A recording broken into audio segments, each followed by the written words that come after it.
उत्तर भारत के एक छोटे से गांव में एक लड़का रहता था, आरव। उसके पिता एक किसान थे और माँ घर संभालती थी। आरव पढ़ाई में अच्छा था, लेकिन गांव में सुविधाओं की बहुत कमी थी।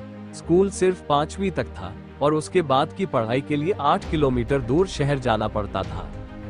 आरव रोज साइकिल से शहर जाता, पढ़ाई करता और शाम तक खेतों में पिता के साथ काम करता। गांव के लोगों को उस पर बहुत गर्व था, लेकिन कुछ लोग ताने भी मारते, अरे बेटा, किसान का बेटा अफसर थोड़े बन जाएगा। आरव ये बातें सुनता पर चुप रहता। शहर के स्कूल में आरव की मुलाकात विवेक नाम के लड़के से हुई। विवेक अमीर परिवार से था, पढ़ाई में भी तेज, लेकिन उसने आरव में कुछ खास देखा, मेहनत करने की लगन और आंखों में कुछ कर दिखाने की चमक। धीरे धीरे दोनों दोस्त बन गए। विवेक ने आरव की मदद की, कभी किताबें दी, कभी नोट्स, पर सबसे ज्यादा उसने आरव का आत्मविश्वास बढ़ाया। विवेक ने एक दिन कहा, भाई, हालात चाहे जैसे हो, तू एक दिन जरूर बड़ा अफसर बनेगा। 10वीं बोर्ड की परीक्षा आई। आरव दिन रात मेहनत करता रहा, लेकिन परीक्षा से 2 दिन पहले उसके पिता बीमार हो गए। आरव को खेत, दवा और घर संभालना पड़ा। वो थक गया था, परीक्षा का डर भी था, लेकिन हार मानना नहीं जानता था। उसने अपनी माँ से कहा, मैं सिर्फ एक बार पढ़ाई में पीछे हटा तो हमेशा के लिए रह जाऊंगा। परीक्षा हुई, रिजल्ट आया। आरव ने 94% अंक लाकर सबको चौंका दिया। गांव में मिठाइयां बटी, पर ताने देने वाले अब चुप थे। आरव ने 11वीं और 12वीं शहर के बड़े स्कूल में दाखिला लिया।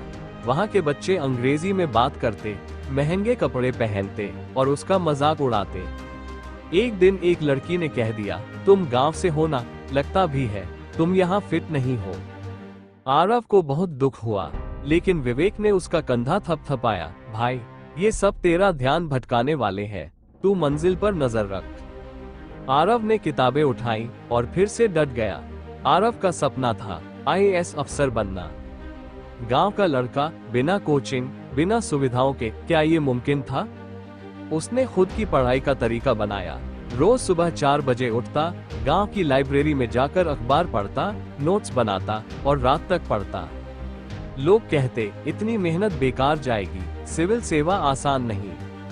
लेकिन आरव का मन कहता, मन के जीते जीत है। IAS की प्रारंभिक परीक्षा, फिर मुख्य परीक्षा और इंटरव्यू, ये एक लंबा सफर था। आरव हर दिन अपने डर से लड़ता, अपने भीतर के शक से लड़ता। इंटरव्यू के दिन उसने गांव की झोपड़ी से सिले हुए कुर्ते पायजामे में जाना चुना। साक्षात्कार में एक सवाल आया, तुम गांव से हो, अंग्रेजी उतनी अच्छी नहीं, तो हम क्यों माने कि तुम अफसर बन सकते हो? आरव ने मुस्कुराकर जवाब दिया, साहब, मैंने जिंदगी की असली परीक्षा खेत में दी है, स्कूल की दीवारों के बाहर दी है। मुझे आपकी भाषा नहीं, जनता की भाषा समझ में आती है। अफसर वो नहीं जो सिर्फ अंग्रेजी बोले, अफसर वो है जो जमीन से जुड़ा हो। रिजल्ट आया, आरव का चयन IAS में हुआ। पूरा गांव जश्न में डूब गया। वही लोग जो उसे ताना देते थे, अब उसके दरवाजे मिठाई लेकर खड़े थे। विवेक ने उसे गले लगाया, तूने कर दिखाया भाई। आरव की आंखों में आंसू थे। उसने कहा, ये जीत मेरी नहीं, हर उस बच्चे की है जो सोचता है कि हालात उसकी राह रोक लेंगे। अगर मन मजबूत हो तो कोई भी सपना छोटा नहीं। सीख, इस कहानी से हमें ये सीख मिलती है कि हालात चाहे जैसे भी हो, अगर हम हार न माने तो कोई भी मंजिल दूर नहीं। सच्चा संघर्ष वही है जो भीतर से होता है, अपने डर, अपनी असुरक्षा और समाज की बातों से लड़कर। मन के जीते जीत है, मन के हारे हार।